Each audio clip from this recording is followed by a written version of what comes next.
Okay, so how do we get ready? How do we prepare for Easter? First, we prepare to worship. We prepare to worship. So let's just start at the top here in verse 11. Exodus 11, verse 1. Look at it again here. Exodus 11:1. Now the Lord said to Moses, "One more plague I will bring on Pharaoh and on Egypt.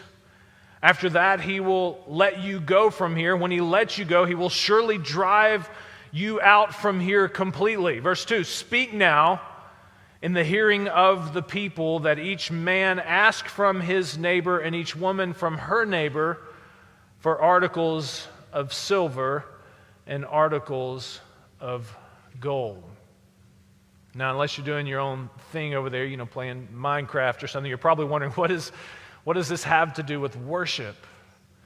And you wouldn't be the only one to wonder. I'm sure the Israelites had to wonder, why is God telling us to do this? Right? They were headed to the deserts, remember? And after that, they were heading to a land overflowing with milk and honey. Why did they need silver and gold? Well, Jennifer and I were talking about this a couple of weeks ago. They'd been going through Exodus in her D group, the Bible study that she leads at Sunday nights at 5 o'clock. But this is what she pointed out, and she's exactly right. Take a look. You see, what we're going to find out later is that the Israelites, they're going to need this stuff. They're going to use these articles of silver and these articles of gold. They're going to use those things to establish a tabernacle, a place that's set apart for worship. Later, once they escaped Egypt, once they made their way to Mount Sinai, God would establish his covenant with them. He would give them the law, and as part of that, God would give them very detailed instructions as to how to build the tabernacle, this giant tent where they would bring sacrifices and where they would pray and where they would worship the one true God. And the silver and gold, all these valuable things, they were to be used to build that place of worship. Now, I want you to think about that for a second. God used the valuables of their enemies, the valuables of the men and women who had enslaved them for at least 250 years. He had them use their valuables to have his people build the first facility on earth ever to be dedicated to his worship. God has a way of doing that, doesn't he?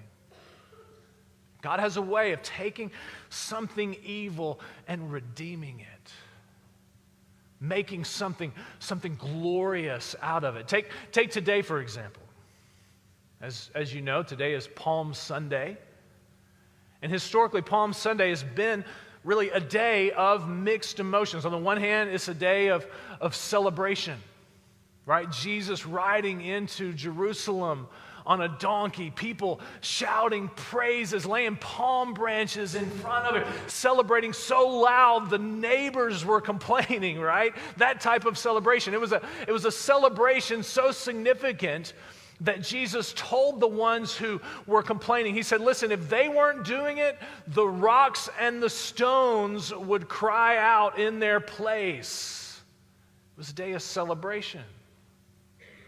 But then on the other hand, of course, knowing what we know now, it was also a day of intense grief.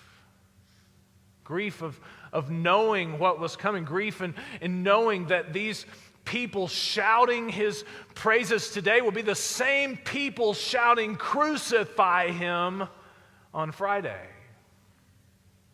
But then even that day, that Friday that this day anticipates, the day of his crucifixion, even that day is a day of mixed emotions. Because even as tragic and as horrible as that day was, even as awful and just horribly unjust as that day was, even as satanic and evil as that day was, God took that Friday and then through the resurrection turned it around into the most glorious, incredible day imaginable for us, the day of our salvation. And if that's not enough to prepare you to worship, think about this. That's what God is doing with you. Just as he did with the gold and the silver of the Egyptians, just as he did with the cross, God is taking you, we who once defied him, you who once rebelled against him in your selfishness and your arrogance, God is taking you, and through the blood that was shed on that cross, he is purifying you, and he is shaping you into something incredible and awesome, something designed to worship. So